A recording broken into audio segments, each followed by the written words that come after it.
H D. Revanna, Prajwal ರೇವಣ್ಣಗೆ ಎಸ್ಐಟಿಯಿಂದ notice ನೀಡಲಾಗಿದೆ. CrPC section 41A ಅಡಿಯಲ್ಲಿ notice SIT ಈಗಾಗಲೇ ಕಳುಹಿಸಿದೆ. ವಿಚಾರಣೆಗೆ ಹಾಜರಾದರೆ ಬಂಧನದಿಂದ ಬಚಾವಾಗಬಹುದು. ಹಾಜರಾಗದೇ ಇದ್ರೆ ಒಟ್ಟು 3 ನೋಟಿಸ್ ಅನ್ನ ಜಾರಿ ಮಾಡಲಿದೆ ಎಸ್ಐಟಿ ಟೀಮ್. ನೋಟಿಸ್ಗೆ ಸ್ಪಂದಿಸದಿದ್ರೆ ಎಸ್ಐಟಿಯಿಂದ ಬಂಧನ ಮಾಡುವಂತಹ ಸಾಧ್ಯತೆ ಕೂಡ ಇದೆ. ರೇವಣ್ಣನವರು ಇಲ್ಲೇ ಇದ್ದಾರೆ ಹಾಸನದಲ್ಲಿ, ಆದ್ರೆ ಪ್ರಜ್ವಲ್ ಜರ್ಮನಿಗೆ ಹೋಗಿದ್ದಾರೆ ಅಂತ ಹೇಳಲಾಗ್ತಾ ಇದೆ. ಅವರನ್ನ ಕರೆಸ್ಕೊಳ್ಳೋದು ಯಾವಾಗ ಅನ್ನೋದು ಕೂಡ ಪ್ರಶ್ನೆ.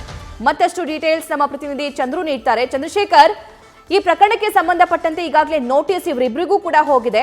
ತಂದೆ ಮಗನಿಗೆ ಯಾವಾಗ ವಿಚಾರಣೆಗೆ ಹಾಜರಾಗ್ತಾರೆ?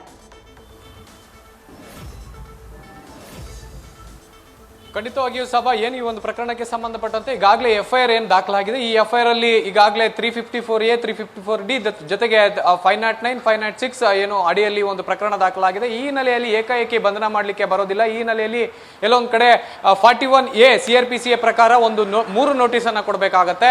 ಈ ನೋಟಿಸ್ ಅಲ್ಲಿ ಸದ್ಯಕ್ಕೆ ನೆನ್ನೆ ಏನು SIT ರಚನೆ ಆದ ನಂತರ ಒಂದು ತಂಡ ಕೂಡ ಆಗಿತ್ತು. ಅದಾದ ನಂತರ 5 ತಂಡಗಳಾಗಿ ಈಗಾಗಲೇ ಅದನ್ನ ವಿಂಗಡಣೆ ಮಾಡಲಾಗಿದೆ. ಅದರಲ್ಲಿ ಒಂದು ತಂಡದಿಂದ ರೇವಣ್ಣ ಮತ್ತೆ ಜೊತೆಗೆ ಪ್ರಜ್ವಲ್ ರೇವಣ್ಣ ಇಬ್ಬರಿಗೂ ಸಹ ನಿನ್ನೆ ಒಂದು ನೋಟಿಸ್ ಅನ್ನು ಕೂಡ ಸರ್ವ್ ಮಾಡಿರುವಂತಹದ್ದು. ಆ ನೋಟಿಸ್ ಈಗಾಗಲೇ ಅವರು ರಿಸೀವ್ ಕೂಡ ಮಾಡ್ಕೊಂಡಿದ್ದಾರೆ ಅನ್ನುವಂತಹ ಮಾಹಿತಿ ಸದ್ಯಕ್ಕೆ ಲಭ್ಯವಾಗ್ತಾ ಇದೆ.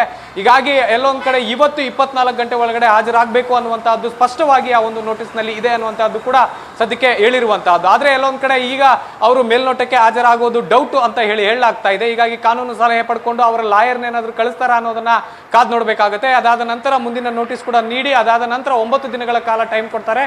ಆ 9 ದಿನಗಳಲ್ಲೂ ಕೂಡ ಹಾಜರಾಗದೇ ಇದ್ರೆ ಮತ್ತೊಂದು ನೋಟಿಸ್ ಅನ್ನು ನೀಡಿ ಮತ್ತೆ ಬಂಧನ ಮಾಡುವಂತಹ ಎಲ್ಲ ಸಾಧ್ಯತೆ ಇರುವಂತಹದ್ದು. ಸಭಾ, ಥ್ಯಾಂಕ್ ಯು ಚಂದ್ರು. ಜರ್ಮನಿಗೆ ತೆರಳಿರುವಂತಹ ಪ್ರಜ್ವಲ್ ರೇವಣ್ಣ ಅವರನ್ನ ರೇವಣ್ಣನವರು ಯಾವಾಗ ಕರೆಸಿಕೊಳ್ತಾರೆ ಅನ್ನೋದು ಕೂಡ ಸದ್ಯಕ್ಕೆ ಪ್ರಶ್ನೆಯಾಗಿ ಮೂಡ್ತಾ ಇದೆ. ಯಾಕಂದ್ರೆ ರೇವಣ್ಣನವ್ರನ್ನ ಈ ವಿಚಾರವಾಗಿ ಪ್ರಶ್ನೆ ಮಾಡಿದಂತಹ ಸಂದರ್ಭದಲ್ಲಿ ಇಲ್ಲ, ನನ್ನ ಮಗನ್ನ ನಾನು ಕರೆಸ್ಕೊಳ್ತೀನಿ, ವಿಚಾರಣೆಗೆ ಹಾಜರಾಗ್ತೀವಿ ಅನ್ನುವಂಥ ಸ್ಟೇಟ್ಮೆಂಟ್ ಅನ್ನ ಈ ವಿಡಿಯೋ ಬಹಿರಂಗಗೊಂಡ 2ನೇ ದಿನನೇ ಅವರು ಸ್ಟೇಟ್ಮೆಂಟ್ ಅನ್ನ ಕೊಟ್ಟಿದ್ರು. ಅದಾದ ನಂತರ ಈಗ ಆ ಸಮಯ ಬಂದಿದೆ. ಯಾವಾಗ ಪ್ರಜ್ವಲ್ ಭಾರತಕ್ಕೆ ವಾಪಸ್ ಬೆಂಗಳೂರಿಗೆ ಕರ್ನಾಟಕಕ್ಕೆ ಬರ್ತಾರೆ ಅನ್ನೋದು ಕೂಡ ಸದ್ಯಕ್ಕೆ ಪ್ರಶ್ನೆ. ನ್ಯೂಸ್ ಫಸ್ಟ್ ನಿರ್ಭೀತಿಯಿಂದ ನಿಮ್ಮ ಪರವಾಗಿ.